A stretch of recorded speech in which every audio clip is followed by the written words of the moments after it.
ओम नमः शिवाय। हर हर महादेव।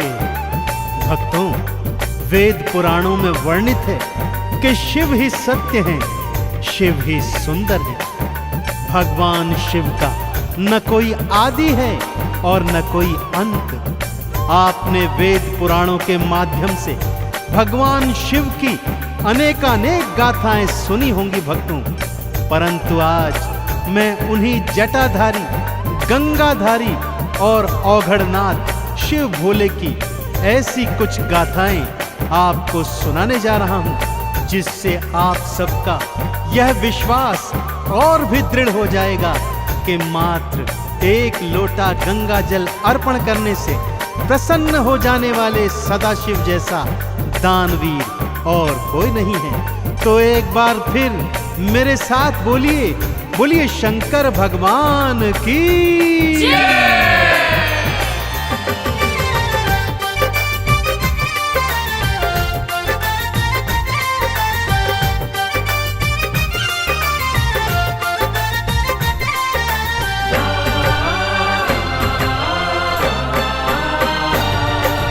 आओ तुम्हें मैं कथा सुनाऊं, आओ तुम्हें मैं कथा सुनाऊं शिव शंकर भगवान की। असुरों को भी जो वर देते ऐसे दया निधान की, ऐसे दया निधान की।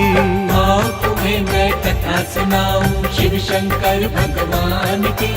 असुरों को भी जो वर देते ऐसे दया निधान की, ऐसे दया निधान की। आओ तुम्हें मैं कथा सुनाऊं।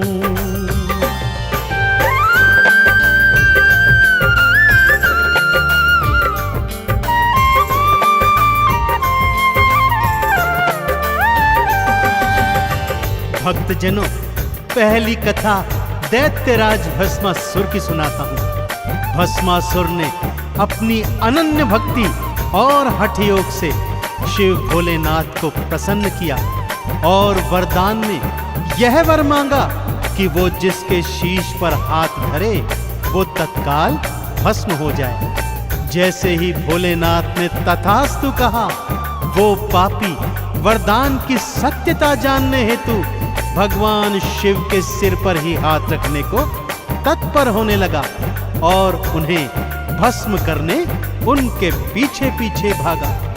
तीनों लोकों के आराध्य भगवान भोलेनाथ आज स्वयं अपने प्राणों की रक्षा हेतु आगे आगे भाग रहे हैं और पीछे पीछे दैत्य भाग रहा है। आगे क्या हुआ, आइए सुनते हैं।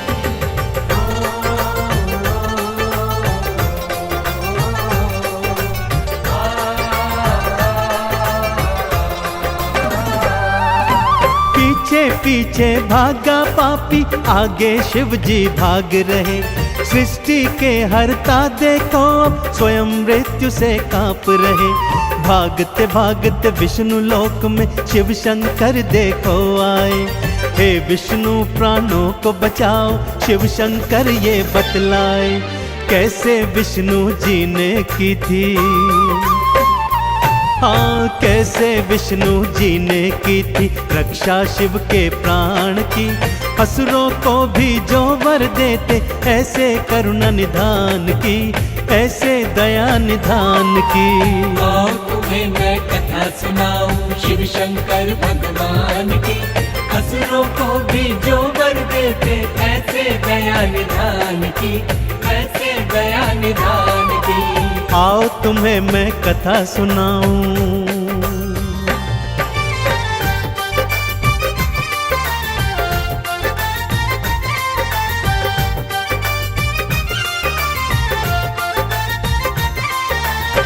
शिव शंकर के आवाहन पर श्री हरि ने योग निद्रा को त्यागा और तत्काल प्रभाव से मोहिनी का रूप धारण किया और असुर के सन्मुख पहुंच गए। काम आंध होकर ज्यों ही असुर मोहिनी की ओर लपका तो मोहिनी बने विष्णु जी ने कहा कि पहले तुम्हें मेरे साथ साथ नृत्य करना होगा। जैसे जैसे मैं नाचती जाऊं तुम भी वैसे वैसे मेरे साथ नाचते जाना। और मोहवश मोहिनी की ताल पर असुर ता थैया कर नाचने लगा। जैसे जैसे मोहिनी नाचती, भस्मासुर अनुसरण करता जाता। और जैसे ही मोहिनी ने नाचते नाचते अपने स्वयं के सिर पर हाथ धरा, राक्षस ने भी ऐसा ही कर दिया और भगवान शिव के वरदान स्वरूप वो तत्काल भस्म हो गया। इस तरह मोहिनी रूप में श्री हरि विष्णु ने शिव शंकर के प्राणों की रक्षा करी।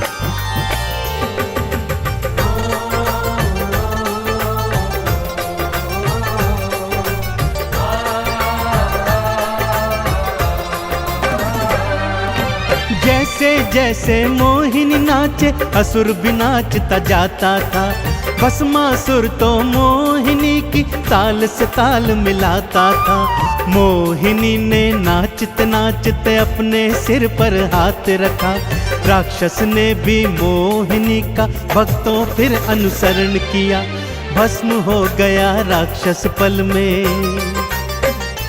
हाँ, भस्म हो गया राक्षस पल में। बलि चढ़ाई प्राण की, असुरों को भी जो वर देते, ऐसे दया निधान की, ऐसे दया निधान की। आओ तुम्हें मैं कथा सुनाऊं शिव शंकर भगवान की। असुरों को भी जो वर देते, ऐसे दया निधान की, ऐसे दया निधान की। आओ तुम्हें मैं कथा सुनाऊं।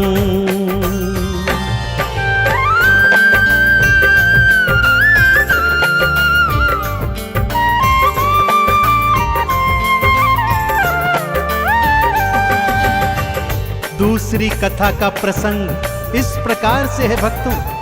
एक बार मां पार्वती भोलेनाथ से शिकायत करते हुए कहती हैं कि लक्ष्मी और ब्रह्माणी तो स्वर्ण के बने महलों में रहती हैं और मैं इस कैलाश पर्वत पर, मुझे भी एक अच्छा सा सोने का बना हुआ महल चाहिए। भोलेनाथ ने बहुत समझाया, परंतु मां गौरा नहीं मानी भक्तों। गौरा की हट के आगे विवश भोलेनाथ ने विश्वकर्मा को आदेश दिया कि वो ऐसी एक स्वर्ण की नगरी बनाए जिसका तोड़ तीनों लोकों में ना हो। भगवान शिव के आदेश की देरी थी कि विश्वकर्मा ने स्वर्ण की ऐसी ही नगरी निर्मित कर दी।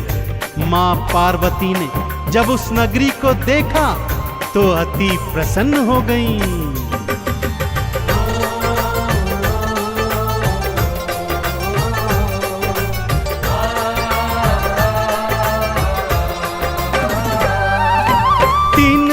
में सबसे सुंदर ऐसी नगरी बनवाई। नगरी देखी गौरा ने तो मन ही मन वो हर्षाई। गृह प्रवेश की खातिर कोई पंडित भोले बुलवाओ। यज्ञ हवन और पूजा अर्चन हे शिव शंकर करवाओ। सबने अनुशंसा की भक्तों, हाँ सबने अनुशंसा की भक्तों। फिर रावण के नाम की, असुरों को भी जो वर देते, ऐसे दया निधान की, ऐसे दया निधान की। आओ तुम्हें मैं कथा सुनाऊं शिव शंकर भगवान की। असुरों को भी जो वर देते, ऐसे दया निधान की, ऐसे दया निधान की। आओ तुम्हें मैं कथा सुनाऊं।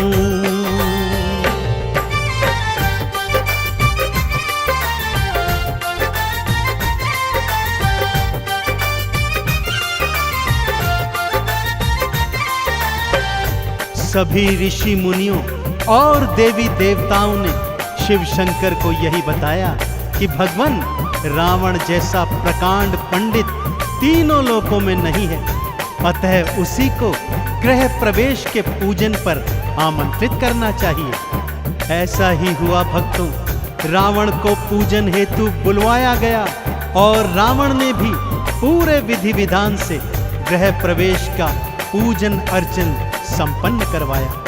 परंतु इतनी सुंदर स्वर्ण से बनी नगरी को देखकर उसके हृदय में लालच आ गया और उसने भोलेनाथ से यही स्वर्ण नगरी दक्षिणा स्वरूप मांग ली। दानियों के दानी देवादिदेव भोलेनाथ ने बिना सोचे विचारे उसे तथास्तु कहकर स्वर्ण से निर्मित नगरी उसके हाथों में सौंप दी। हाँ, वही स्वर्ण नगरी जो उन्होंने मां गौरा हेतु बनवाई थी। एक ही पल में रावण को दक्षिणा स्वरूप वो नगरी दान में दे दी।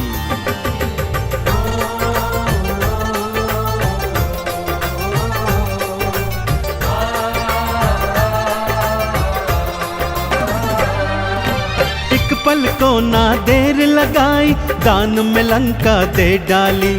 आप फकीरी हाल रहे और सबको देते खुशहाली।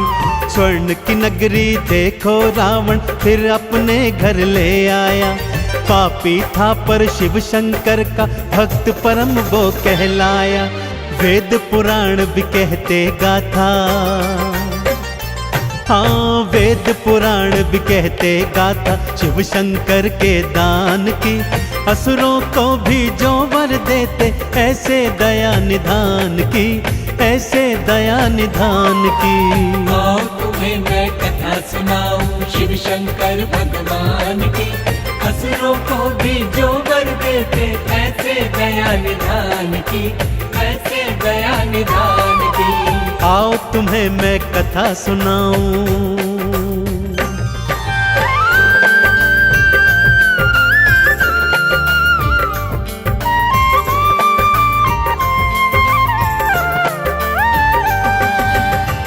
भक्तजनों, भोलेनाथ की लीलाओं और कथाओं से तो वेद पुराण पटे पड़े हैं। जैसे सागर मंथन के समय विषपान करना हो और ब्रह्मा जी को वेदों का ज्ञान तथा विष्णु जी को महालक्ष्मी प्रदान करना हो।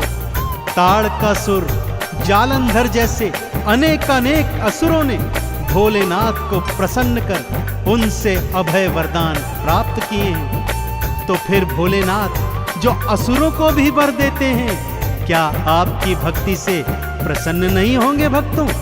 अवश्य होंगे। कैसे होंगे? आइए आपको बतलाता हूं।